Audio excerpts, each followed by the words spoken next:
Hey guys, what's up? Welcome back here to today's edition of Intuitive Angling. And man, I really appreciate you guys coming by the channel to watch the video and spend a little time with me. Always very grateful for that. And guys, today's video, I've been wanting to do this for a while. We're going to talk about the video is going to be geared to people out there that are sort of like torn between using forward facing or not. People that feel they need to and they're missing out on something. People that don't want to use it and feel they're not, and feel maybe they're missing out on something if they don't. I've got some pretty strong opinions about this, and we're going to get into that in today's video, because this is a topic that people say a lot of times. It's like, Randy, give it up, you're beating a dead horse into the ground. Well, the thing about it is, like, when you have something that comes along in any sport or anything that you love to do that has fundamentally altered the sport in a bad way, you can't just roll over and give up. I mean, you got to fight the good fight, and you've got to keep your nose to the grindstone, and you can't ever normalize it. So that's what we're going to do in today's video, and I'm going to give you guys some good examples of that here. Beautiful morning, man, here in Southwest Missouri. God, it's nice and cool out this morning. Wind's not blowing very much. It's sort of cloudy. It really feels nice out here this morning. But hey, before we get started, also, guys, just a quick thank you out there to everybody that's been supporting Intuitive Angling here. All you dudes out there that are using and booking my Tackle Warehouse link that I put in every video description, and using all the other links out there.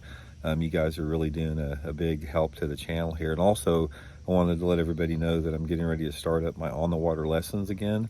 So if you're interested in having one of those with me on the water, just send me a private message on my Facebook page, Randy Blaukat Professional Angler, and I'll give you the details for that. Okay, guys, one of the things that I get here, if in my comments, because I get every video that I get, it gets anywhere between 50 to 500 comments per video, depending upon the topic and that type of thing. So anytime that I talk about technology, inevitably, the smart asses come out of the woodwork, and it's the same thing they say all the time. It's like, give it up, Grandpa. It's time to hang up. Your days are done. Your days are past. Keep up with the times, or you're going to get left behind. It's like you're a dinosaur. Just like, you hear the same thing. Basically, the gist of it is that, the way that you fish doesn't work anymore, and if you don't keep up with the times, you're going to get left behind. Bullshit to that. Total bullshit, guys, and I want to get into that in today's video. First of all, and I want to gear this to the people out there, like I said, that are on the fence with this. Main thing that you need to remember, guys, not but anything else, the foundation on this, you are not missing out a single thing if you don't, quote, keep up with the times in fishing out there, because there's an illusion behind this that you're missing out on something. The problem that you have, it's reversed. The people out there that have adopted this technology and that are fans of this technology, they are the ones that are missing out on everything. And that's sort of the point I want to get into this video. And I want to reaffirm that if you are against technology, live scope, and all that type of stuff, you are on the right side of the fence. You are on you're fighting the good fight.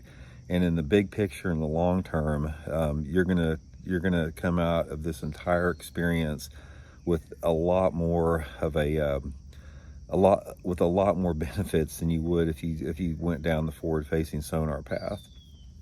So the main thing about this is, like people say, and I want to get back to this. You're going to hear me say this a lot about keep up with the times, you're going to get left behind, Grandpa. I see this all the time. It's basically, the 20 to 35-year-old group out there that don't really know any better, or they can't really wrap their mind around the entire anti-forward facing sonar movement. They're sort of encapsulated in their own little bubble of reality that does not represent reality. So that's sort of what the point of what we're making here. So here's the equation on that. It's like when somebody says, it's like, keep up the times, you need to use live scope, or you're going to get left behind.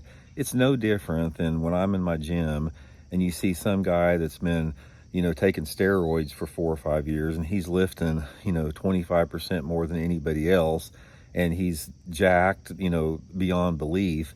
It's like, that's the same thing. Forward-facing sonar, steroids, all that type of stuff it's an artificial advantage that is not real. There's nothing intrinsically real about the success or the way that you can catch fish with forward-facing sonar, because it's a crutch. That's all it is. Because when you take an element that is artificial and not real, and you got, your video screen, and you're watching fish move in real time, and you're reacting to that fish that moves in real time without absorbing anything else that's going on around you in the real world, then you have really demeaned yourself. You've depreciated the value of what fishing is, and you've insulted the entire sport by doing that. And that's sort of what I want to get into today, and what I want to talk about, people resisting the urge to do that. Now, we've talked about this before, but I want to reiterate it to make this point, because you can't ever say this one time and then leave it. Because, like I said, we are in the middle of a battle here, guys. We are in the middle of a battle for the very survival and the sustainability of the future of our sport. Yeah, there's studies and data going on, people doing as far as the effects of forward-facing has on the fish populations. We've seen that data. It's being dragged. It's taken a long time to formulate right now. But that data is really secondary to the bigger picture of it. When you talk about fishing as a recreational or competitive endeavor, everything about that sport, everything about fishing that is real it's not reflected in the use of technology. Everything goes away with that. So let's say, for example, on a typical, let's go over a real fishing day versus a fake artificial fishing day with live scope. Real fishing day, you get up on the morning, drive to the lake. As you drive to the lake, you're sort of anticipating how your day is going to unfold. You may want to start out, say, hey, I'm going to start out with a topwater lure on this rocky point here. And then when the sun comes up a little bit, I may go to a crankbait a little bit. And then if it gets up around 10 o'clock, I may pick up my jig, and I may move and I start flipping heavier brush.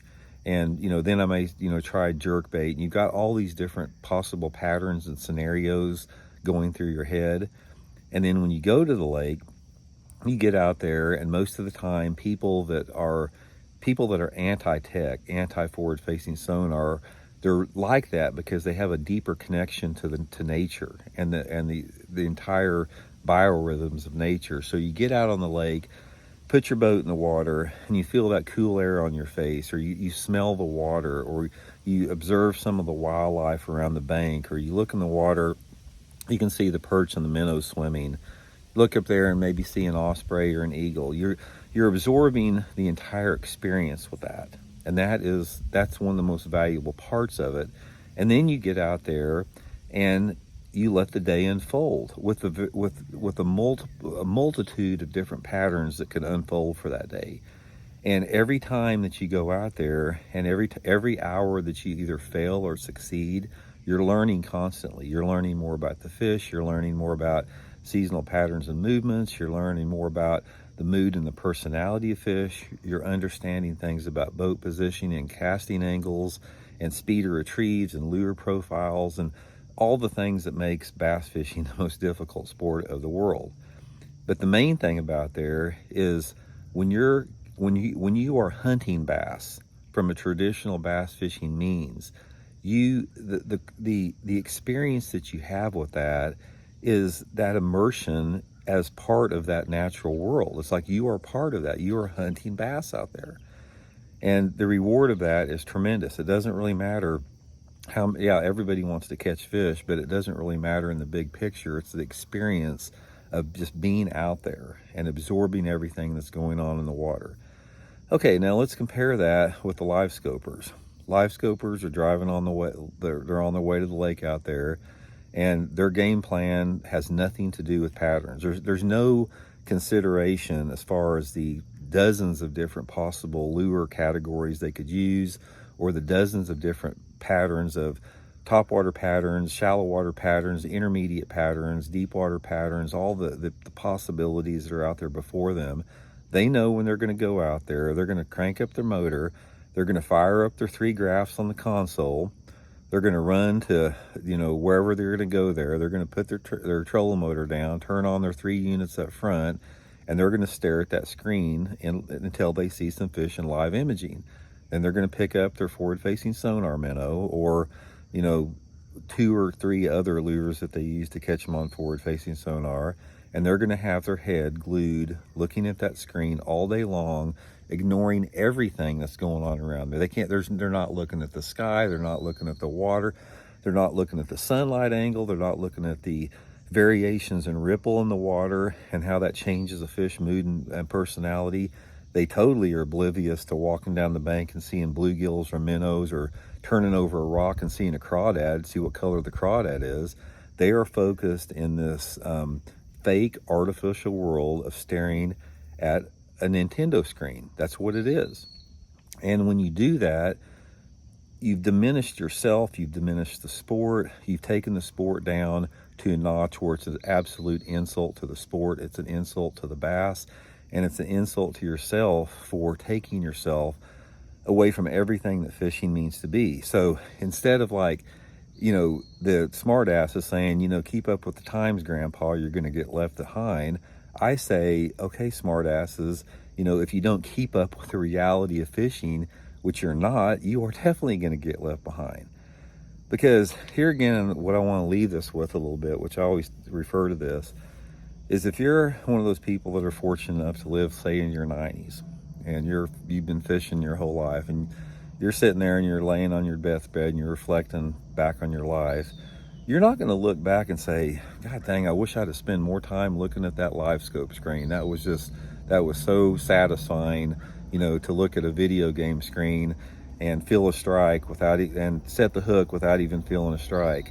You're going to look back there and you're going to remember those things that I just talked about, the air in your face, the observing nature on a very intimate level, you know, developing and refining and running patterns, and how satisfying that was for you to try 20 different techniques, and you got an hour left and you finally hit upon that right technique and you caught 4 or 5 good fish. You're going to reflect upon those pure natural parts of fishing. It's the same thing when you're laying on your deathbed, guys. You're not gonna lay there and say, man, I wish I'd have voted for somebody else because they'd have given me a bigger tax break, or I wish I'd have worked harder. You're going to be thinking about, you wish you'd have spent more time with your friends and family and doing the things that really are meaningful in life, and not getting caught up in all the crap that everybody gets caught up in.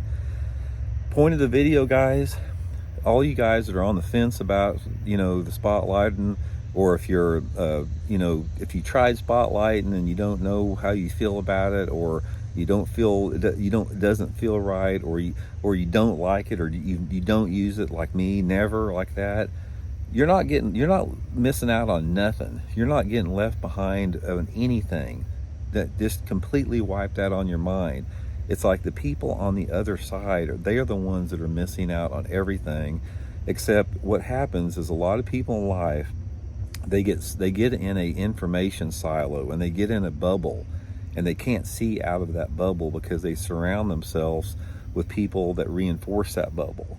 So I would highly suggest, if you are one of the people that are in that bubble, if you are one of the smart asses out there that say you're getting left behind, Grandpa, or if you're one of those, you know, pathetic YouTubers that make fun of people that are against, you know, forward-facing sonar and how it's destroying the sport, take some time, get out of nature, do some self-reflection, get out there, take all of your electronics off of your boat, and just go fishing and see the difference. If you go out there and you have 10 different lures and you don't have any electronics out there, you're going to be forced to get a relationship built with the bass on an intimate level that you do not have with technology.